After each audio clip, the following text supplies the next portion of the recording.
नमस्कार. आपण आज काकडीचे थालीपीठ करायचे. त्यासाठी 2 काकडी घेतलेत सोलून. चवीनुसार मीठ लागेल आणि तांदळाचं पीठ एकदम झटपट होतात. तर पहिला आपण काकडी किसून घ्यायची. तर आपण पहिलं काकडी किसून घ्यायची. तर त्यासाठी आपण काकडी कापून घेऊया. 2 भाग करायचे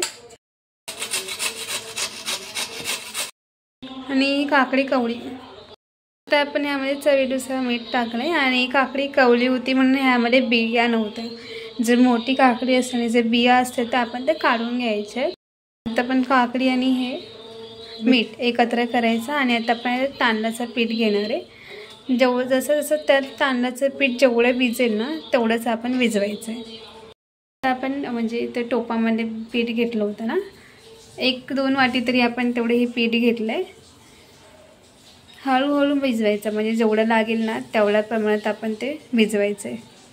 की आपण दुसरं पाणी नाही घालणार आहे, फक्त काकडीच्या पाण्यातच आपण हे थालीपीठ भिजवायचं आहे. म्हणजे तांदळाचं पीठ तेवढंच भिजवायचं आहे. आपलं पीठ मळून झालं बघा. जसं आपण आता आपले थालीपीठासाठी पीठ मळून झालं आहे बघा. जसं आपण मळतो तसं ते पातळ होतं, म्हणून आपण ह्यात एक्स्ट्रा पाणी ॲड नाही करायचं.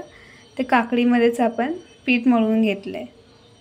तर 10 मिनटंच ठेवूया आपण त्याला.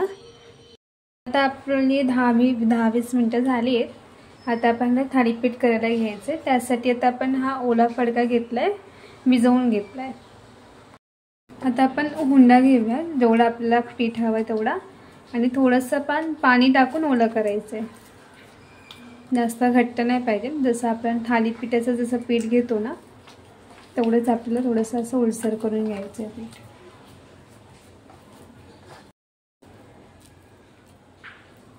आणि पाण्याच्या हाताने जसं आपण थालीपीठ करतो तसं आपण याला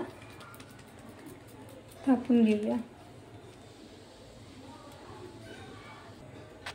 आता आपण याच्यावरती होल काढूया, म्हणजे तेल सर्वीकडे पसरेल. आपण ठेवलेलं, आता आपण तेल सोडूया. तवा चांगला तापला की आपण आता थालीपीठ त्याच्यावरती टाकूया.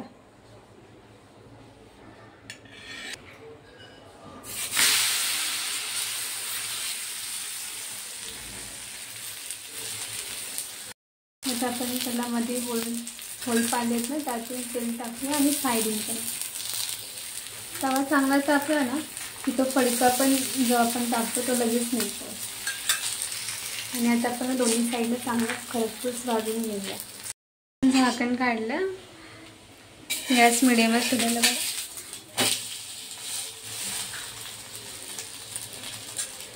आता आपण दुसरी साईड पलटली, तेल सोडूया आणि ती पण साईड चांगलीशी भाजून घेऊया. आता आपले हे काकडीचे थालीपीठ तयार झाले बघा. एकदम मऊ झाले, खायला पण छान लागतात, चवीला पण छान आहेत. एकदम झटपट बनवून झाले. नाश्त्याला किंवा कधी रात्रीचा किंवा ब्रेकफास्टला पण आपलं होऊन जातो. आणि दहीसोबत किंवा सॉससोबत टिफिनला पण आपण देऊ शकतो. आणि काकडीचे थालीपीठ तयार झाले. तुम्ही पण करून बघा, तुम्हाला सुद्धा आवडेल रेसिपी. आवडली तर लाईक करा, शेअर करा, सबस्क्राईब करा. थँक्यू. Bye bye.